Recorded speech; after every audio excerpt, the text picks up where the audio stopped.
Gas সংকট তীব্র, বিদ্যুৎ সরবরাহ অনিশ্চয়তা, আর এর সরাসরি প্রভাব পড়েছে দেশের শিল্প কারখানায়। Dhaka chamber of commerce and industry DCCI এর হিসাব বলছে, জ্বালানি সংকটের কারণে বাংলাদেশের শিল্প খাতে প্রতিদিন সর্বোচ্চ ২,৩৮৭ কোটি টাকা পর্যন্ত অর্থনৈতিক ক্ষতি হচ্ছে। কিন্তু এত বড় ক্ষতি কেন? সাধারণ মানুষের উপরই বা এর কতটা প্রভাব পড়তে পারে? ৪০ বছরের গার্মেন্টসের ইতিহাসে এত বড় সংকট গ্যাসের আমরা কখনোই ফেস করি নাই। মাননীয় মন্ত্রী মহোদয় এর আগে বললেন গত মাসের শেষ দিকে যে 10 তারিখ নাগাদ, অর্থাৎ এই অগাস্টের 10 তারিখ নাগাদ সংকটটা সমাধান হয়ে যাবে। কিন্তু দুর্ভাগ্যজনক হলো ওই 10 তারিখ থেকে একেবারেই নাই হয়ে গেছে গ্যাস। বাংলাদেশে বর্তমানে গ্যাসের চাহিদা ও সরবরাহের মধ্যে বড় ঘাটতি রয়েছে। ডিসিসিআই এর হিসেবে দেশে প্রতিদিন প্রায় ৩,৮০০ মিলিয়ন ঘনফুট গ্যাসের চাহিদার বিপরীতে সরবরাহ হচ্ছে প্রায় ২,৪২০ মিলিয়ন ঘনফুট, অর্থাৎ ঘাটতি প্রায় ১,৩৮০ মিলিয়ন ঘনফুট, যা চাহিদার প্রায় ৩৬%।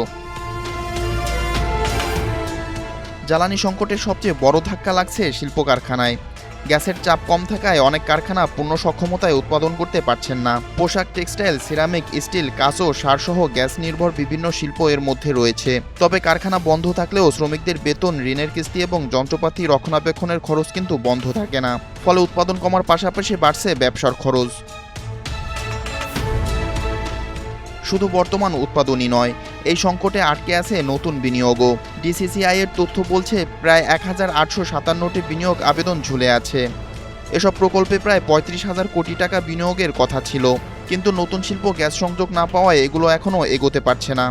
অর্থাৎ জ্বালানি সংকট এখন শুধু কারখানার উৎপাদনের সমস্যা নয়, এটি বিনিয়োগ, কর্মসংস্থান ও অর্থনৈতিক প্রবৃদ্ধির উপরও চাপ তৈরি করছে। পরিস্থিতি সামাল দিতে অনেক প্রতিষ্ঠান বিকল্প জ্বালানির দিকে যাচ্ছে। বিদ্যুৎ চলে গেলে বা গ্যাসের চাপ কমে গেলে কিছু কারখানাকে ডিজেল জেনারেটর ব্যবহার করতে হচ্ছে, কিন্তু এতে উৎপাদন খরচ আরও বেড়ে যাচ্ছে। ফলে বাংলাদেশে পণ্যের উৎপাদন ব্যয় বাড়ছে এবং আন্তর্জাতিক বাজারের প্রতিযোগিতায় টিকে থাকাও কঠিন হয়ে পড়ছে। এখন প্রশ্ন হচ্ছে, এর সমাধান কি? ব্যবসায়ী ও শিল্প খাতের প্রতিনিধিরা বলছেন, একাধিক উৎস থেকে পর্যাপ্ত এলএনজি আমদানি করতে হবে এবং শিল্প কারখানায় গ্যাস সরবরাহকে অগ্রাধিকার দিতে হবে। পাশাপাশি বিদ্যুৎ সরবরাহের নির্দিষ্ট সময়সূচি নিশ্চিত করা, সিস্টেম লস কমানো এবং সৌরবিদ্যুৎ সহ নবায়নযোগ্য জ্বালানির ব্যবহার বাড়ানোর পরামর্শ দিয়েছেন তারা।